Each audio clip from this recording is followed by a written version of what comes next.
우리가 교회에서 회의를 할 때 꼭 기도하고 시작을 합니다. 왜냐하면 사람의 머리와 생각과 마음으로 회의가 진행되면 분란이 일어나고 다툼이 일어나고 소란이 많아지기 때문입니다. 기도 없는 회의는 난장판이 되기 십상입니다. 증거가 있습니다. 국회입니다. 국회할 때 기도하고 하는 거 봤습니까? 기도가 없으니까 그렇게 난장판 되기 쉬운 거예요. 회의뿐만 아니라 개인적인 일도 마찬가지입니다. 개인적으로 일이 생기면 그 무엇보다 먼저 하나님께 꼭 기도하시길 바랍니다.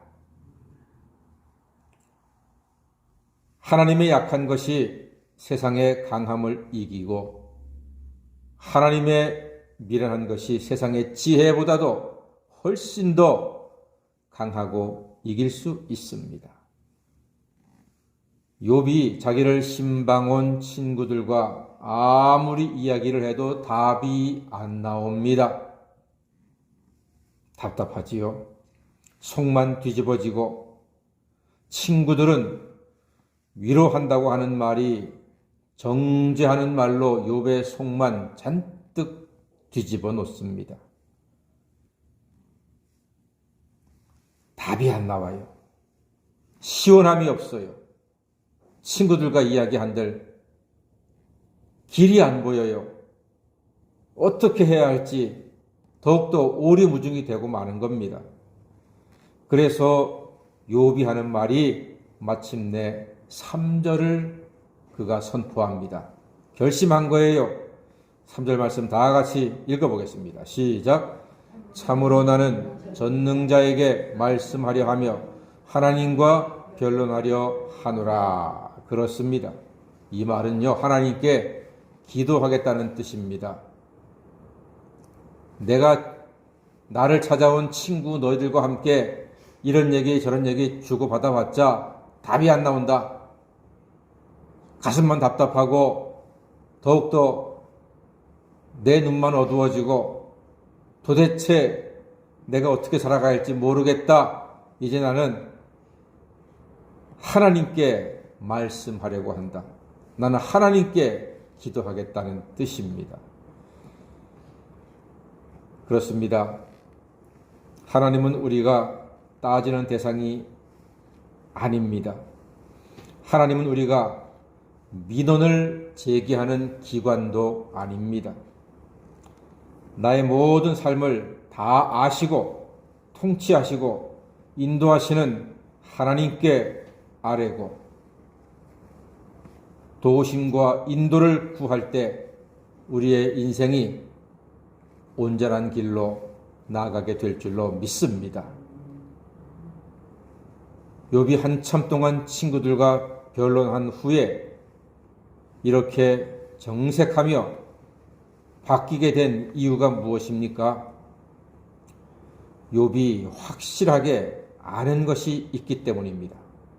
그가 무엇을 확실히 알까요? 15절 말씀입니다. 자, 읽어보겠습니다. 시작.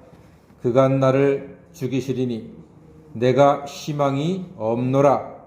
그러나 그의 앞에서 내 행위를 아뢰리라 그랬습니다. 그가 나를 죽이시리니 내가 희망이 없다. 그러나 그의 앞에서 내 행위를 아뢰겠다고 이야기합니다. 하나님을 보면 죽는다는 것이 구약 시대의 믿음이었습니다. 그런데 죽음을 무릅쓰고 왜 욥이 하나님을 대면하려고 합니까?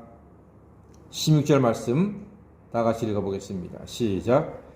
경건하지 않은 자는 그 앞에 이르지 못하나니 이것이 나의 구원이 되리라. 그렇습니다. 경건하지 않은 사람은요, 하나님 앞에 이르지 못한답니다. 그런데 하나님 앞에 이르게 되면은 그것이 나의 구원이 된다는 것이 욥의 신앙입니다. 즉 욥은 자기가 죽을 죄가 없기 때문에 하나님을 믿고 그 앞에 나가서 당당히 구원을 간구하겠다는 뜻입니다. 욥의 당당함, 욥의 담대함, 분명 놀라운 측면이 있습니다. 하지만 여러분, 성경은 말합니다. 의인은 없나니 하나도 없다고 했습니다. 이 세상 누구도 이 땅에 동정녀의 몸을 입고 오신 예수님 이외에 여인의 몸에서 태어난 사람 중 단 하나도 죄로부터 완벽하게 자유로울 수 있는 사람은 없습니다. 오직 독생자 예수 이외에는 그 누구도 나는 죄가 없노라 할 수 있는 자격을 가진 사람은 없다는 사실을 기억하셔야 합니다. 의인은 없나니 하나도 없는 법입니다. 우리가 살아가는 동안에 죄가 하나님과 우리 사이를 가로막고자 늘 틈을 비집고 들어오게 됩니다. 그런데 놀랍게도 예수께서 십자가의 죽으심으로 지성소와 성소 사이에 휘장이 쫙 갈라져서 이제는 예수의 이름으로 예수의 보혈의 공로를 의지하는 사람은 누구든지 이 은혜의 보좌 앞에 담대히 나와서 예수의 이름으로 하나님을 대면하고 하나님께 간구하여 죄사함과 응답의 놀라운 은혜를 영원토록 누리게 되는 줄 믿습니다. 이것이 우리가 가지고 있는 놀라운 특권이요 하나님 자녀의 권세라 할 수 있습니다. 예수의 보혈의 공로를 믿고 의지하는 사람은 누구든지 이 은혜의 보좌 앞에 나와 담대히 감사와 기쁨으로 영광의 자리에서 하나님을 기쁘게 할 수 있습니다. 그러므로 예수만이 우리의 생명이시고 예수만이 우리의 소망이십니다. 진실로 예수를 믿는 사람은 진리를 알고 믿는 것이므로 예수 안에서 참 자유를 누리게 되었습니다. 사랑하는 여러분, 욥처럼 우리도 고난을 받습니다. 물론 욥이 당한 그 어마무시한 고난까지는 아니더라도 우리는 다 살다 보면 나름대로의 아픈 고난의 시간을 갖습니다. 그때마다 하나님 앞에 나와서 예수님의 이름으로 예수 보혈의 공로를 의지해서 기도하시고 간구하심으로써 하나님의 도우심을 얻고 죄사함을 누리고 늘 평안한 삶을 살아가시는 복된 하나님 자녀가 되시기를 주님의 이름으로 간절히 축원합니다. 아멘. 기도하겠습니다.